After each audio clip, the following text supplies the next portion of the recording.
got some mud from somewhere, and in that this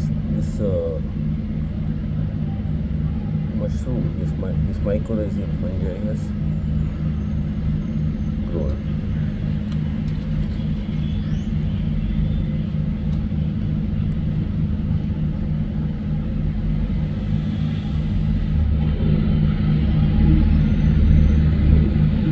So the thin wiry kind of mycelium, I think it's called mycelium, that forms and that hangs on to the rock and substrate and leaches off something or other from it, nutrients. And they have symbiotic relationship with roots, so it will feed the plants. It will break down the organic matter in that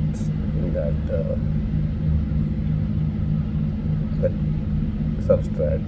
In this case, the leaf and some carbonaceous stuff in this leaf part. This one. And then that extends off into the earth also.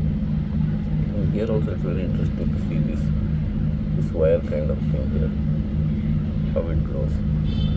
So underneath the soil, extensive networks of these mycorrhizal fungi are existing, and they are intermediate. So they break down the carbon particles to simpler things and then help the plants by supplying basic kind of nutrients.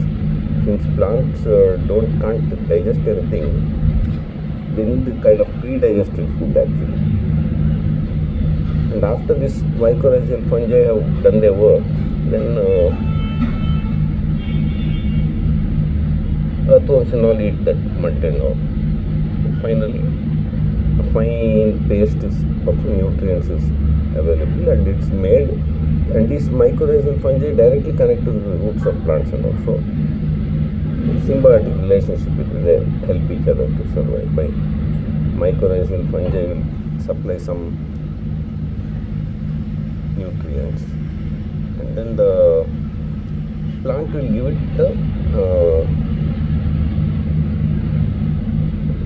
starchy stuff, that is carbohydrates, what it has generated from the sunlight, because these mycorrhizal fungi don't have chlorophyll.